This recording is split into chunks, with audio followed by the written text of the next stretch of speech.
For several years, the non-profit Christian group Voices of the Nations staged events at Toronto's Yonge-Dundas Square. But recently, a city bureaucrat, Natalie Bellman, decreed that Voices of the Nations is persona non grata at the square starting next year. The reason? Bellman feels that singing hymns in the square that praise Jesus contravenes city policy regarding proselytizing. Yet, while this Christian group is banned, other faith groups that represent members of the Hindu, Muslim, Hare Krishna communities, you name it, are still welcome at the square. So why the double standard? That's why hundreds of supporters of Voices of the Nations recently gathered at Yonge-Dundas Square to protest this discrimination. Their overriding message to City Hall: stop bullying Christians. Street preacher David Lynn, who's had his share of free speech battles with the city, spearheaded the rally. And I want to stand here with you today and to make sure this never happens again, not in Canada. So my support is with the Voice of the Nations. I support them. They're an amazing ministry. They were trendsetters for Canada, for this city.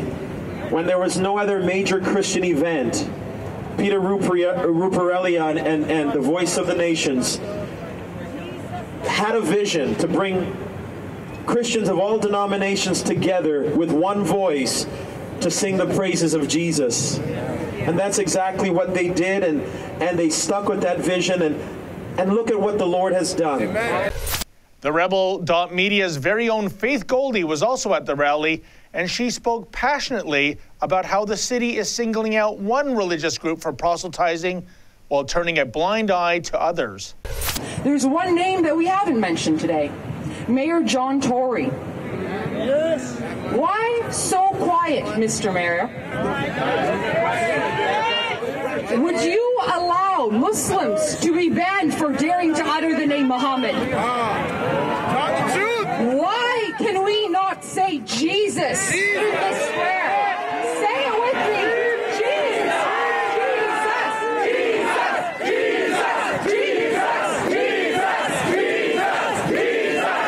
They say you can't fight City Hall, but Peter Ruparelli, president of the Voices of the Nations, vowed that he's not going down without a fight when it comes to this free speech battle. I'm hoping that they will reverse the decision. You know, but I give you my word. I give you my word that if they don't reverse the decision, I'm willing to go as far as they'll go, even if it goes to the Human Rights Court. I'm willing to go and fight for Jesus' name. And you know, with an army of 40,000 people or more, I know there's a lot more behind me. All things are possible with God. What's next for Voices of the Nations? Well, members of the group have a meeting with the city in December to plead their case.